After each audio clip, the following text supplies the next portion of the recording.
დღეს საუბრობთ ჩვენი კავშირების გაღრმავებაზე, ჩვენი კავშირების გაძლიერების შესაძლებლობებზე. ჩვენი ურთიერთობები დიდი ხანია გაცდა ორმხრივი ურთიერთობების ჩარჩოებს, მას აქვს ძალიან მნიშვნელოვანი რეგიონული მნიშვნელობა და ძალიან დიდი გლობალური მნიშვნელობაც. და ამ თვალსაზრისით კიდევ უფრო საინტერესოა, კიდევ უფრო საჭიროა და დროული ის ურთიერთობები, რა ურთიერთობებიც, ის პოლიტიკური დიალოგი, რაც არის ორ ქვეყანას შორის.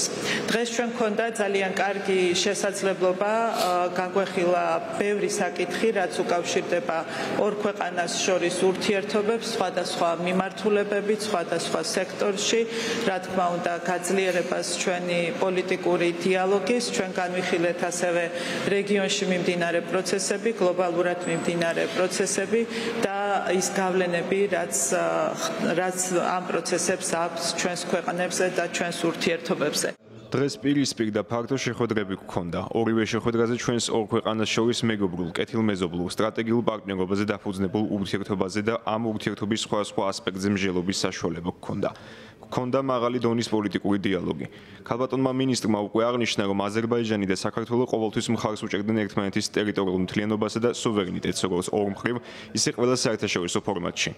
მიხარია, რომ ჩვენს ლიდერებს შორის ძალიან გულწრფელი და ინტენსიური ურთიერთობა არსებობს. მაღალი დონის შეხვედრების კონტექსტში ძალიან კარგი დინამიკაა. ჩვენ გვიხარია, რომ გასულ წელს საქართველოში საპარლამენტო არჩევნები ძალიან დიდი წარმატებით დასრულდა, რის შემდეგაც საქართველოს პრემიერ-მინისტრის პირველი ვიზიტი და საქართველოს პრეზიდენტის პირველი ვიზიტები სწორედ აზერბაიჯანის რესპუბლიკაში იყო. ეს კიდევ ერთხელ ადასტურებს ჩვენს ქვეყნებს შორის არსებულ მეგობრულ ურთიერთობას.